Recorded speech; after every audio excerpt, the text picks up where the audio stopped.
half a dozen Marines and just do critical damage. Could also go for that siege tank from the back. One hit on the siege tank could half damage the siege tank and do most of the pick off several Marines as well. And when I say half damage, I mean that it will only take one more Reaver shot to kill. A couple supply depots coming in here to try and block. Here comes the Reaver, gonna be able to do a ton of damage if it goes off. Is it a dud? No, only picks off one Marine there. Got lucky there, but this entire thing is gonna get cleaned up.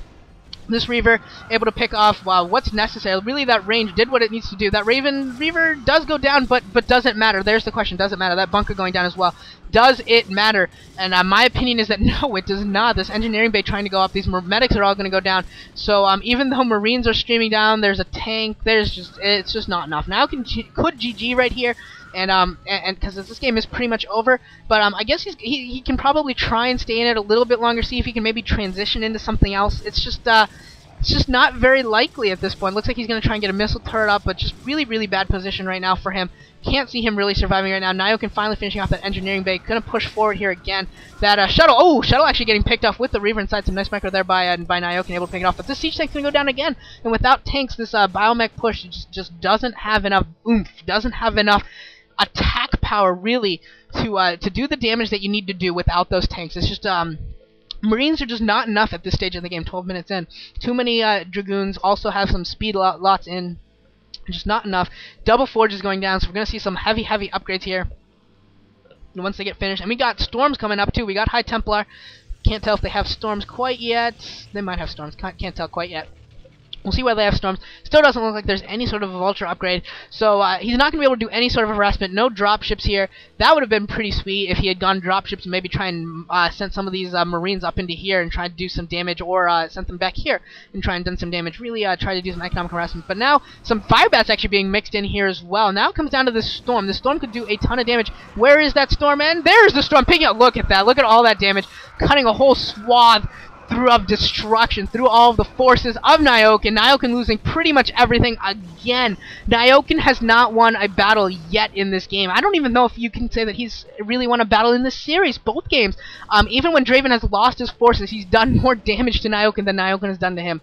So Dreiven just absolutely winning every battle, and you can't win a game of StarCraft without at least winning one significant battle. And yeah, Nyoken has not been able to do that. Dreiven just able to out-micro him, having a better unit composition than him in every single turn, it seems. And Dreiven now throwing up a fourth base as well, and scouting out to see if Nyoken tries to take a third. This would be the normal third base to take for Terrans, just because you can put tanks up on this ridge and you can defend this base. So you do oftentimes see Terran players go for that as their third base. And we do have an Arbiter Tribunal up, so we do have Stargates. Obviously, you have a Stargate if you have an Arbiter Tribunal. We do have Arbiters coming out, so we're going to see some Arbiter tech coming in here. There won't be any Goliaths out. Still don't think I see any armory in any way here. Yep, no armory at all, so no upgrades at all. Should be 2 forges spinning. Yeah, we do have 2 forges spinning.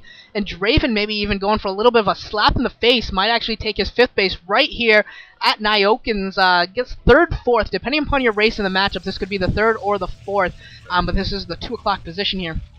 And Nyoken pushing out here with his forces, and Dreiven sees this. He's going to be able to come in here from the back. He's got a Reaver. He's got a lot of forces here. Going to be able to cut off all the reinforcements. This tank is pretty much sacrificed at this point. No chance of really survival. And here comes the big final battle here. This Reaver is just doing tons of damage. Look at all these forces going down. As long as that's not a dud. Yeah, nice Storms going down over the entire range of units. And Nyoken forced to GG. Dreiven takes this entire series. Dreiven is going to go on to the 2nd round of the TSL. We got TSL Zadok, the referee for this game, GGing as well. Dreiven with some fantastic play here. I have to say I'm very impressed with Draven's micro throughout this series. Both games he just absolutely outplayed Nyoken, in my opinion, left and right with his micro. So Dreiven with getting a very deserving advancement here to the 2nd round of the TSL. And yeah, we'll see however much else I decide to cast. Probably going to cast some of the games of Avi Love.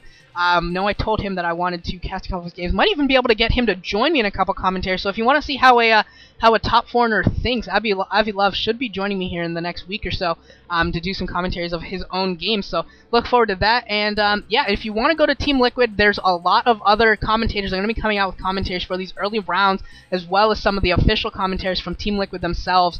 A lot of commentators are going to be doing this because there's a commentary contest. So if you are a Team Liquid member, or if you just want to see some very cool cool commentaries, go to teamliquid.net, go to the TSL section on the right side, go to commentary contest. I believe there's already commentaries out there by Diggity, Vol, Moletrap. I think some guy named Troz did something all in Limerick, so that was kind of cool. And a couple other commentaries have already been done, and there will be plenty more to come, I'm sure, because there's some prizes there for the commentators as well. So if you do want to go there, check out Team Liquid, go check out some of those other commentaries, vote if you can. If you have 10 posts, you can vote. If not, just take a look there. There's some very, very good commentators doing some very, very good commentaries. So, yeah, I hope you guys enjoyed this, and I'll probably be doing some more games from the TSL in the next few days. Look forward to that, and I'll see you all later. GG, guys.